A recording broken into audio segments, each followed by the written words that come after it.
السلام علیکم پیارے دوستوں، آپ سب کو میرے چینل اردو کوئین پہ خوش آمدید۔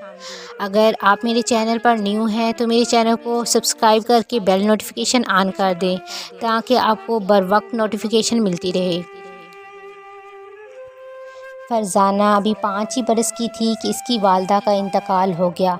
وقت اور حالات کو دیکھتے ہوئے اس کے والد شوکت صاحب نے دوسری شادی کر لی، جو پیشے سے ایک وکیل تھے۔ اب فرزانہ کی پرورش کی ذمہ داری اس کی سوتیلی ماں کے سپرد تھی، مگر وہ فرزانہ کی دیکھ بھال کرنے میں بالکل بھی ایمانداری سے کام نہیں لیتی تھیں۔ نتیجہ کبھی کبھار ننھی فرزانہ بھوکی ہی سو جایا کرتی تھی۔ شوکت صاحب جو کہ فرزانہ کے باپ تھے، سب کچھ بھول کر اپنی وکالت میں مشغول رہنے لگے، اور یہاں سوتیلی ماں کے ظلم ستم سہتے سہتے ننھی فرزانہ بالکل کھوکھلی ہو چکی تھی۔ وقت گزرتا گیا۔ ایک روز شوکت صاحب کے گھر نئے مہمان کی آمد ہوئی۔ مہمان فرزانہ کا سوتیلا بھائی تھا۔ اس کی ولادت کی خوشی میں پورے گھر کو روشن کیا گیا۔ اس کے گھر پر تقریب کا انعقاد کیا گیا، جس میں شہر کے معزز افراد اور محلے کے کچھ لوگ بھی شریک ہوئے۔ سب کے تن پہ اچھے لباس تھے، مگر ننھی فرزانہ پھٹے کپڑوں میں تھی۔ شوکت صاحب مہمانوں کی خاطرداری میں مصروف تھے۔ بیچاری فرزانہ گھر کے گوشے میں بیٹھ کر اپنی ماں کی تصویر دیکھتی اور کہتی، امی جب آپ تھیں تو اپنے ہاتھوں سے کھانا کھلایا کرتی تھیں، میرے تن پر کپڑے بالکل صاف رہا کرتے تھے، اب کپڑے بھی خود دھوتی ہوں، کھانا بھی خود ہی کھانا پڑتا ہے۔ امی آپ مجھے چھوڑ کر کہاں چلی گئیں؟ کیا آپ کو نہیں دکھتا کہ نہیں امی مجھے بالکل بھی پیار نہیں کرتیں؟ جب آپ تھیں تو ابو بھی مجھے سینے سے لگا کر پیار کرتے تھے، اب تو وہ بھی میری خیریت تک دریافت نہیں کرتے۔ امی جان اب لوٹ کر کیوں نہیں آتیں؟ مجھے بھی اپنے ساتھ لے چلیں۔ ماں کی تصویر سے لپٹ کر ننھی فرزانہ پھوٹ پھوٹ کر رو رہی تھی، اور ادھر سبھی لوگ بچے کی آمد کی خوشیاں منا رہے تھے۔ کسی کو ننھی فرزانہ کی پرواہ نہ تھی، حتیٰ کہ شوکت صاحب کو بھی نہیں۔ بہرحال اب سبھی کھانے سے فارغ ہو کر اپنے گھروں کو لوٹ چکے تھے۔ فرزانہ کل کی طرح آج کی شب بھی اپنی ماں کی تصویر سے لپٹ کر بھوکی ہی سو چکی تھی۔ صبح ہوتے ہی رونق کی آواز بجلی جیسی کڑکی، ارے فرزانہ کہاں مر گئی؟ ابھی آئی امی، فرزانہ نے کہا۔ مری ہوئی ماں کی بدبخت بیٹی، گھر کون صاف کرے گا؟ غصہ نہ کریں امی، ابھی صاف کیے دیتی ہوں۔ فرزانہ اپنے ننھے ننھے ہاتھوں سے گھر کی صفائی کرنے لگی۔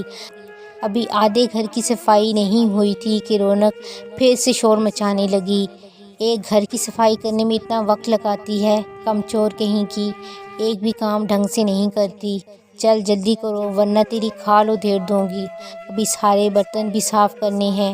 کل رات سے بھوک سے یہ کیفیت تھی کہ ننھی فرزانہ کا چلنا تک دشوار تھا، مگر سوتیلی ماں کے خوف سے بمشکل گھر کی صفائی مکمل کر پائی۔ اب ذرا کچھ کھا لوں تب برتن صاف کروں گی، اس نے دل میں سوچا۔ جیسا ہی باورچی خانے میں قدم رکھا تو وہاں کھانے کی کوئی چیز نہ تھی۔ بھوک سے ننھی فرزانہ کی حالت بالکل نازک ہوتی جا رہی تھی۔ اس نے رونق سے کہا، امی بہت بھوک لگی ہے، کچھ کھانے کو دیجیے۔ رونق غصے میں، ارے مری ہوئی ماں کی کم بخت بیٹی، کام کرنے سے پہلے ہی تجھے بھوک لگ جاتی ہے۔ اتنا کہہ کر انہوں نے 2-4 تھپڑ رسید کر دیے۔ فرزانہ کے وہ ننھے رخسار جس پر کبھی اس کی ماں پیار سے بوسہ لیتی تھی، پہلی بار اس کے رخسار پر سخت تھپڑ مارا گیا۔ بیچاری کی آنکھوں سے موتی کی مانند آنسو ٹپک رہے تھے۔ روتے روتے اس نے سارے برتنوں کی صفائی کر دی، مگر بھوک مٹانے کو روٹی اب بھی میسر نہ ہو سکی تھی۔ شوکت صاحب ناشتے سے فارغ ہو کر ایک مقدمے کے سلسلے میں نکل رہے تھے، تبھی فرزانہ نے پکارا، ابو! لیکن وہ بے نیاز ہو کر وہاں سے گزر گئے۔ اب بھوک پوری طرح ننھی فرزانہ پر غالب ہو رہی تھی، چنانچہ اس نے پھر کہا، امی کچھ کھانے کو دے دیجیے۔ رونق پھر 2 تھپڑ رسید کرتے ہوئے بولی، چل ہٹ، دور ہو جا میری نظروں سے، آج نہ دوں گی تجھے کھانا۔ صبح سے دوپہر ہو گئی، پھر بھی بیچاری کو کھانا نہ ملا۔ بھوک کا غلبہ دور کرنے کی خاطر اسے پانی کا سہارا لینا پڑتا تھا۔ دوپہر سے شام اور شام سے رات ہو گئی، مگر اب بھی فرزانہ کو روٹی میسر نہ ہوئی۔ دوبارہ کھانا مانگنے کے سبب ننھی فرزانہ کو مار کھانی پڑی تھی۔ اب وہ قوت اس بچی میں نہ تھی کہ پھر اپنی سوتیلی ماں سے کھانا مانگتی۔ سبھی رات کا کھانا کھا کر سو چکے تھے۔ جب صبح اس کی آنکھیں کھلیں تو پوری بستی میں ہنگامہ ہو گیا کہ ایک قبر پر چھوٹی بچی کی لاش ملی ہے۔ لوگوں نے جا کر جب اس بچی کو دیکھا تو حیران رہ گئے۔ وہ لاش فرزانہ کی تھی جس نے بھوک سے تنگ آ کر اپنی ماں کی قبر پر دم توڑ دیا تھا۔